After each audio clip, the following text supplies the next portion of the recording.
bonsoir. Alors que vient de débuter la semaine du développement durable, la préfecture faisait ce matin la promotion de l'éco-conduite. Ceci afin d'inciter les conducteurs à lever le pied et pour économiser de l'énergie. Le préfet a pris lui-même un cours avec un responsable de la sécurité routière pour apprendre à vraiment gérer son moteur au feu, par exemple. Un responsable qui nous donne d'ailleurs quelques conseils. Si on devait en sélectionner que deux, ce serait d'anticiper sa conduite au maximum de façon à prévoir le danger et à pouvoir adapter sa conduite à la situation qui va venir, passer ses rapports de vitesse le plus rapidement possible et utiliser au mieux son régime moteur. Plus de 40% des émissions de CO2 sont liées au transport. C'est beaucoup plus que l'industrie. L'industrie, c'est de l'ordre de 11 à 12%. Donc, on voit bien que c'est sur les transports qu'on doit faire l'effort maximal.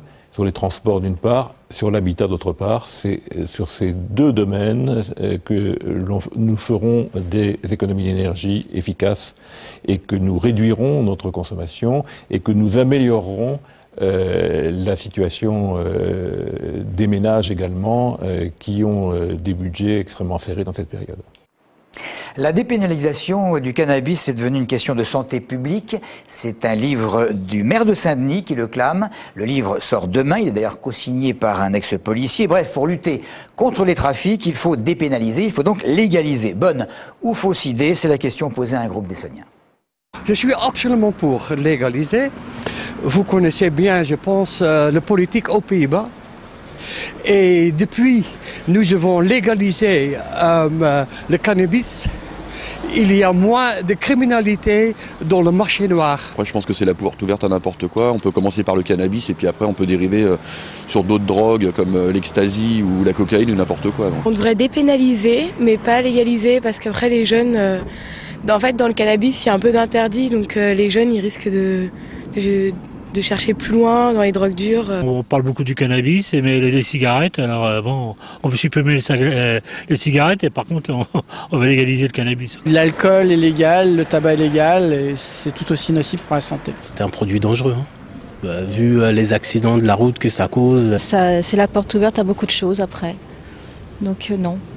À la sortie des écoles, si on voit le cannabis partout, non. Je pense que si l'État ils veulent se faire de l'argent, au lieu d'en dépenser à essayer d'arrêter tous ceux qui fument ou qui vendent ou quoi, ils devraient en vendre aussi.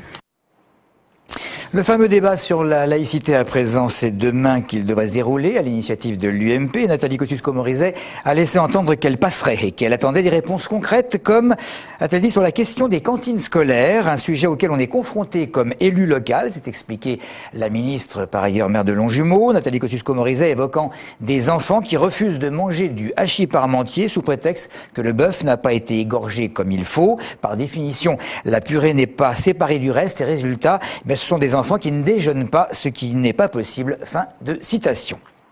Une journée spéciale, les jeunes qui s'engagent à Villemoisson-sur-Orge. Jeunes sapeurs-pompiers, scouts et d'autres associations étaient rassemblés en début de week-end pour montrer leur engagement dans la société. Martin Hirsch, président de l'Agence pour le service civique, était également présent pour faire un point un an après la mise en place du service civique. C'est une action pilote dans le département. On voit ça avec Claire Colombel.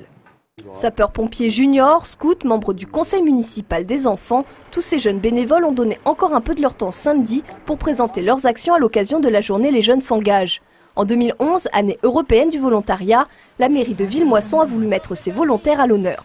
Souvent, malheureusement, on a une opinion sur les jeunes qui est les jeunes, ils jouent à la PlayStation, ils passent leur temps à demander des choses ou ils font des bêtises, bon voilà. Donc alors qu'il y a vraiment beaucoup de jeunes qui s'engagent, qui font des tas de choses formidables et je trouve que c'est important qu'on porte un autre regard sur la jeunesse. Des jeunes de 16 à 25 ans qui participent au service civique, mesure pilote mise en place dans le département depuis un an, sont venus témoigner lors d'une conférence en présence de Martin Hirsch. Bilan plutôt positif.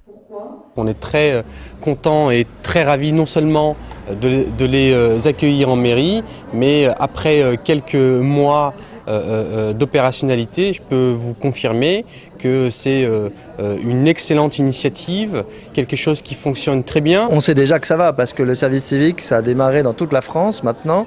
Si vous voulez, 1 an après, on a 10 000 jeunes qui ont fait leur service civique, on a 40 000 jeunes qui sont candidats à faire leur service civique, on a des tas d'organismes qui souhaitent être agréés pour accueillir des jeunes en service civique. Donc ça marche très très bien. Oui. En Essonne, 10 villes dont Ris-Orangis et Courcouronnes ont mis en place ce service civique. Pendant 6 à 12 mois, les bénévoles ont une mission. Plusieurs thèmes leur sont proposés, dont illettrisme, solidarité, sport ou culture et loisirs.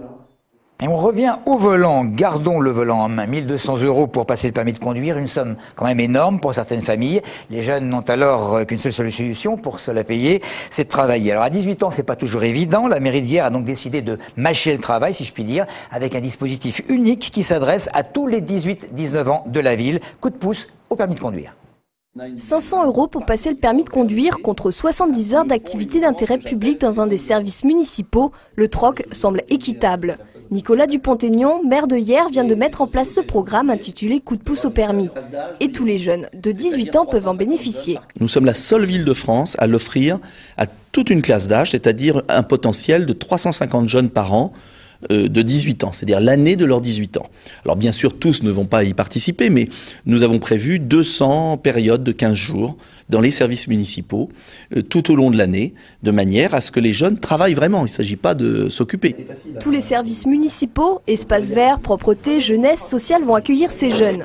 Par exemple, Fanny et Jessie, les 2 premiers à profiter de cette action, vont travailler pendant 15 jours, l'un au service bâtiment, l'autre donner des cours à la MJC. Un moyen d'obtenir et de l'argent et de l'expérience professionnelle. C'est un coup de pouce financièrement, envers ma famille et envers moi surtout. Parce que comme ça va me permettre de travailler un peu plus et voilà, me donner à fond pour avoir mon permis. C'est plutôt une grosse somme de passer le permis, mais en plus ça permet aussi de... Voilà, je vais me dire que je participe pour aussi avoir mon permis, c'est pas que la famille qui va payer le permis. Les 2 auto-écoles de Hyères et 5 autres des villes voisines ont déjà signé un accord avec la mairie fixant le prix du permis de conduire à 1 000 € au lieu de 1 200 environ.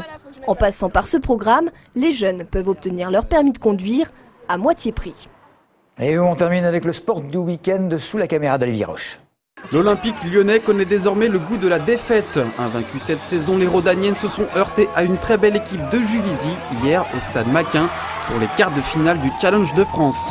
Au terme d'une rencontre équilibrée, les 2 équipes n'arrivant pas à se départager avant la fin du temps réglementaire, les Juvisiennes vont finalement l'emporter 3 tirs au but à 2 et ce notamment grâce à leur gardienne Audrey Mallet.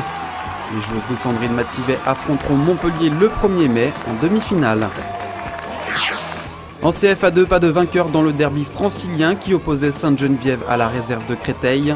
Les Cristoliens ouvrent le score par Mohamed Youssouf à la 47e minute. Sainte-Geneviève trouve la faille en fin de match grâce à Malo Diallo qui s'arrache pour égaliser. Un partout score final. Au classement, les Essonniens repassent à la 11e place avec 50 points. Et on finit par du motocross. Ce week-end avait lieu la première manche du championnat de France féminin à Saint-Chéron. Sans surprise, c'est Livia Lancelot de Brive-sous-Forges qui l'emporte facilement. C'était également la première manche du championnat de France élite de quad-cross et c'est Antoine Cherlin qui se classe premier. Et enfin, pas de championnat pour le champion du monde junior Jordi Tixier, mais le pilote local s'impose lors de la super finale.